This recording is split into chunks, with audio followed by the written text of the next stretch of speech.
आंखों और सुनते कानों को रोशनी वाइस की तरफ से अस्सलाम वालेकुम। बिस्मिल्लाहिर्रहमानिर्रहीम।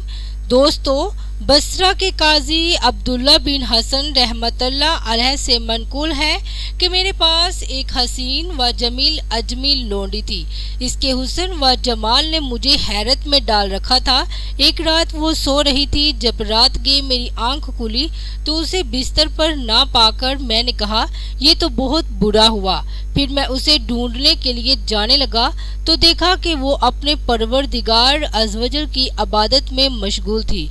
उसकी नूरानी पुशानी अल्लाह सुब्हान व तआला की बारगाह में सजदा रेज़ थी। वो अपनी पुरसोज आवाज़ से बारगाह खुदाबंदी में इस तरह अर्ज गुजार थी, ऐ मेरे खालिक, तुझे मुझसे जो मोहब्बत है उसी का वास्ता देकर इल्तिजा करती हूँ कि तू मेरी मग़फ़रत फरमा दे। जब मैंने ये सुना तो कहा, इस तरह ना कहो बल्कि यूं कहो, ऐ मौला अज़वजल, तुझे उस मोहब्बत का वास्ता जो मुझे तुझसे है, तू मेरी मग़फ़रत फरमा दे। ये सुनकर वो आबदा व ज़ाहदा लोंडी जो हकीकत में मलका बनने के लायक थी कहने लगी, ऐ गाफिल शख्स, अल्लाह अज़वजल को मुझसे मोहब्बत है, इसीलिए तो उस करीम परवरदिगार अज़वजल ने मुझे शिरक की अंधेरी वादियों से निकालकर इस्लाम के नूरबार शहर में दाखिल किया।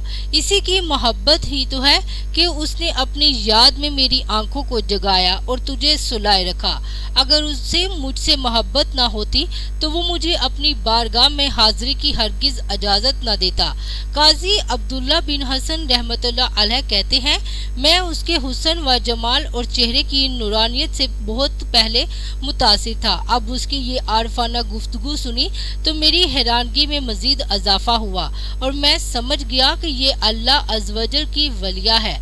मैंने कहा, ऐ अल्लाह सुब्हान व तआला की नेक बंदी, जा तू अल्लाह सुब्हान व तआला की रज़ा के लिए आज़ाद है।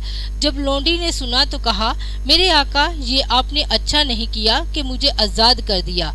अब तक मुझे दोहरा अजर मिल रहा था, यानी एक आपकी अतात का और दूसरा अल्लाह अज़वजल की अतात का, लेकिन अब आज़ादी के बाद मुझे सिर्फ एक अजर मिलेगा।